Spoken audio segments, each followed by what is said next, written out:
Hi guys, this is thanks to a friend Charlotte. She put a picture up on Instagram this morning with a daisy with a bubble on it.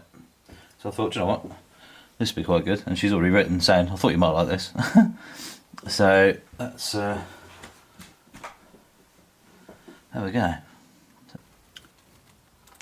Popped again. Popped again. That seems quite difficult to get on there then by the looks of it. And carry on trying.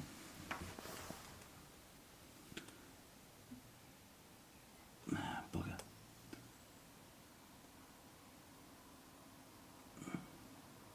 Look, that had a pop there. No. Yes, look at that, there we go. Don't know how long it's going to last for. The soap bubble mix is really easy to make. I'll just Google it, but I shall leave a link to one of them below. But it's basically water, washing up liquid and sugar. So guys, I've got the A7R Mark IV on the tripod. Also had the Laowa probe lens on there as well, so I've just done a couple of different angles. I'm also going to try and do some slow motion now with the RX10 Mark IV. So we have obviously the daisy there. So if I get a bubble blowing on it, and then hopefully it will just pop. As it pops, be able to capture that, that thing happening, and we should go from there. But hopefully it will be able to capture a different view. So I've been using a couple of torches, the rotolight aeos. The torch is really just because you can pinpoint the light and just into where I want it to be. So obviously the rotolight aeos is very wide, bit of a floodlight. But obviously the torches come in handy because you can literally pinpoint right down in different angles very easily and go around the daisy. So let me just show you kind of what I mean. There we go. So we can basically light very easily, kind of in shot, just bits and pieces, just with a little bit of playing around, you can kind of get a different effect very, very easily, and go from there. So what I'm actually got the daisy clamped to is actually a soldering iron clamp. So basically if you've got two bits of wires or whatever, you can push them together and hold them in place. Obviously magnifying glass for being able to see clearly, but has second use. So utilising it for holding small flowers, absolutely fine. Works really, really quite well. But yeah, so let's have a go with this, see if we can do some high speed bubble popping. Let's have a go. So with the RX10 Mark IV that I have as my sort of second camera, even though it's only got a 1-inch sensor, it's one hell of a bit of kit, and a lot of people I know have always bought one, they're utilising it as well, and it has so many extra functions that a lot of cameras don't have, especially the 250 to 500 and 1000 frames per second slow motion, or HFR they call it, and it works so well in conditions like this, setup conditions. It is awesome, and just works really well. I've messed up the lighting slightly, the exposure's slightly wrong here, it's a little bit over, but other than that you've got full manual control anyway, so you can actually dial that in as such.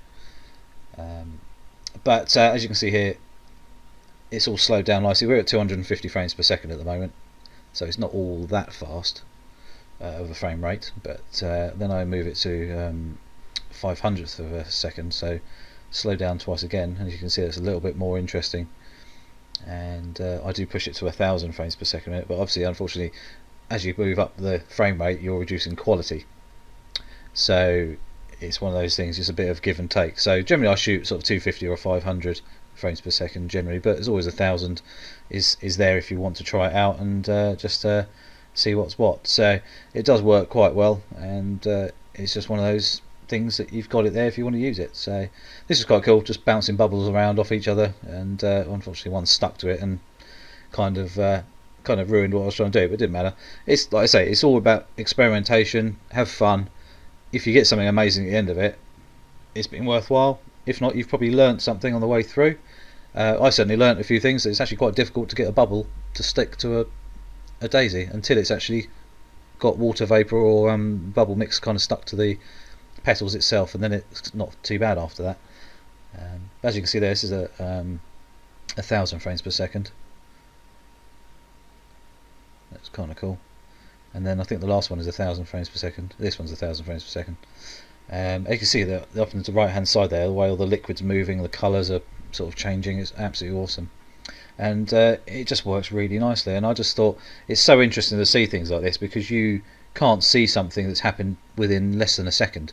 So blowing a bubble to it popping normally is, I mean, you try one, it's gone, especially if you're doing stuff like this. And it's extremely difficult to actually see in real time what's actually happening. So, you know, it's just a different view at the end of the day, different view of life, and I really enjoy it. Hopefully you guys have as well. So don't forget to click that subscribe button, and also the little notification bell. These little bubbles at the background look like eyes, little faces cruising down behind, which is kind of cool. Anyway, so this went back onto the 24mm Laowa lens, where you can see the LEDs in the middle there. I actually turned them off in a bit because it was kind of ruining the image because of the reflections. But anyway, that was the high speed stuff anyway. Alright guys, let's see if we can get another bubble on here. Different one now, it's got like pink tips.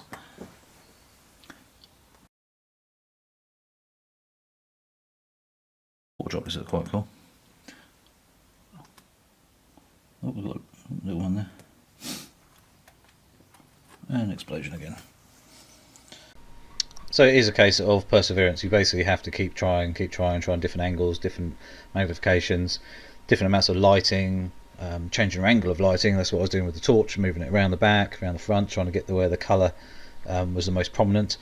To also show the shape of the bubble as well, because actually the outer edge of the bubble can be quite visible at certain angles and certain light amounts and things like that. So, and also the bubbles weren't doing what they were told sometimes. So I sometimes had a small one like this, and it didn't always work. But then you try and blow it up a bit bigger. Sometimes it did. Sometimes it exploded.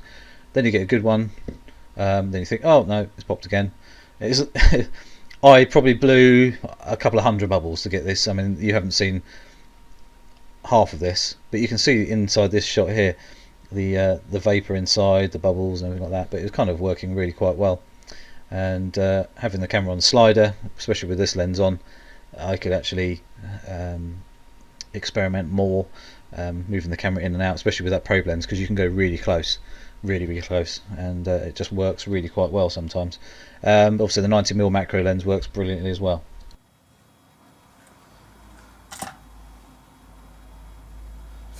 So guys, right, I've now swapped over to the 90mm macro, which is still on the slider. I've had to come back quite a long way, obviously being so close to the other one with the other lens on the probe lens. It kind of gives you a different aspect of everything. So I'm going to try and get another bubble on here. There we go, straight on, look at that. Perfecto. So obviously a different look, and we should try the same thing again. I'm just using a torch. I turn off the rotolight aeos because it's giving a big sort of light on there. Look at that, we can actually get a reflection. So I've now got to look at the exposure on that because it's quite high. Let's just drop the ISO down actually. Look at that, it's pretty much bang on. So right, I'm going to take a picture of this. So here are some of the shots, and the only editing I have done to these is either removed a little bit of extra lighting where the lighting was reflecting, so if I had the LEDs turned on the lens, or there's a bit of glare coming off one side or whatever. This shot here is unedited, it's literally just, you can see the LEDs in the middle there. I've just left it as so you could kind of see, but I really like the way it was hanging kind of thing. It looked really cool. Sometimes the colours were awesome, sometimes they were not so bad, you know, not so good. Like this one here is a little bit dark, you kind of can't really see the rest of the bubble, it kind of disappears. This shot here was just one of the daisies beforehand, so kind of test shots to try and see what's what and see how sharp each lens was really. And very impressed with the Laowa 24mm probe lens. A lot of people say, oh, it's not that sharp with photos, but to be honest, you've got to get it bang on. It's not easy to use. The 90mm macro is sharp all the time.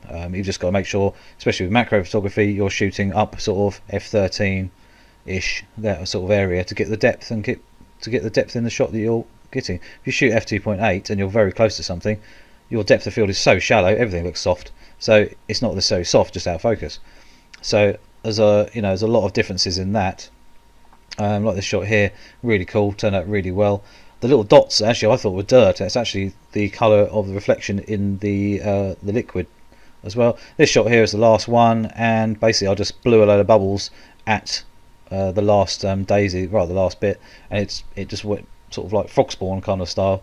Really kind of cool, and that's the rotolight aeos, the circle of light in each bubble there, you can see.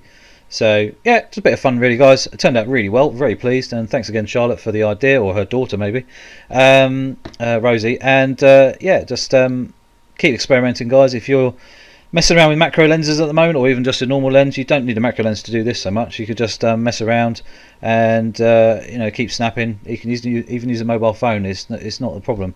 It's just a case of experimentation, get better at what you're doing, and coming out with some great results.